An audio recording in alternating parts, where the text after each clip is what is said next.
বলা হয়ে থাকে যে পুঁজিবাজার হচ্ছে জ্ঞান নির্ভর বাজার, ইংরেজিতে যাকে আমরা বলি নলেজ বেস মার্কেট। যে কোনো আর্থিক বাজারের ট্রানজ্যাকশনটা দুইটা পার্টির মধ্যে হয়, একটাকে আমরা বলি সারপ্লাস ইউনিট অথবা লেন্ডার, আরেকটাকে বলি আমরা ডেফিসিট ইউনিট বা বরোয়ার।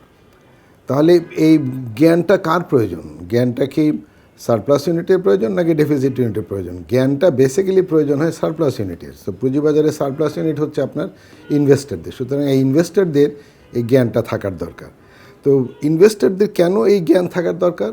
কারণ পুঁজিবাজারের আর্থিক লেনদেনের যে ধরন ডিরেক্ট, আর ব্যাংকিং বাজারেরটা হচ্ছে বা ব্যাংকিং মার্কেটটা হচ্ছে আপনার ইনডিরেক্ট।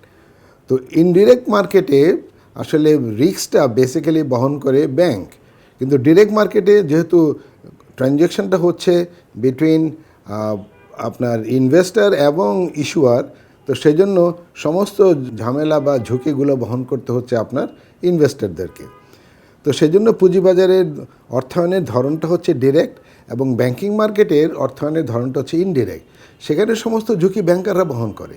সেই জন্য সেখানে আপনার যারা নাকি ডিপোজিটর বা যারা সেখানে আপনার সারপ্লাস ইউনিট, সেখানে তাদের অত নলেজের দরকার হয় না। কিন্তু পুঁজিবাজারে যারা নাকি সারপ্লাস ইউনিট বা ইনভেস্টার, কারণ যেহেতু তাদের দুইজনের মাঝখানে আর কোনো ইন্টারমিডিয়ারি নাই, সেই জন্য তাদেরকে সমস্ত নলেজ তাদেরকে জানতে হয় বা তাদেরকে করায়ত্ত করতে হয়। এবং শুধু নলেজটাই না, এবং এর যে যত ঝুঁকিগুলো আছে, আলটিমেটলি সেই ঝুঁকিগুলোও আপনার সারপ্লাস ইউনিটকে বহন করতে হয়। সেই জন্য পুঁজিবাজারে বা পুঁজিবাজার সংক্রান্ত শিক্ষা ছাড়া ইনভেস্টররা, আমরা মনে করি যে কখনোই পুঁজিবাজারে তারা বিনিয়োগ করতে যাওয়াটা ঠিক না। তারা যে কোনো সময় ঝুঁকির মুখে পড়তে পারে, কারণ এই সমস্ত তার নলেজ যদি না থাকে সে আর্থিক ক্ষতির সম্মুখীন হবে, বা নলেজ থাকার পরেও ঝুঁকিগুলো সম্বন্ধে যদি সে ঠিকমতো না বুঝে। কারণ একটা ডিরেক্ট মোড অফ ফাইন্যান্স আর একটা ইনডিরেক্ট মোড অফ ফাইন্যান্স, পুঁজিবাজারটা হচ্ছে ডিরেক্ট মোড অফ ফাইন্যান্স। তো এই ঝুঁকিগুলো যদি না জানে তাহলে ডেফিনেটলি তাকে সমূহ আর্থিক ক্ষতির সম্মুখীন হতে হবে। সেজন্য আমরা সবাইকে বলবো, এটা আমাদের আহ্বান থাকবে যে পুঁজিবাজারে বিনিয়োগ করার আগে বা পুঁজিবাজারে বিও অ্যাকাউন্ট খোলার আগে বাজার সম্বন্ধে আপনি একটা ধারণা নেবেন এবং বাজারের ঝুঁকিগুলো সম্বন্ধে আপনি জানার চেষ্টা করবেন।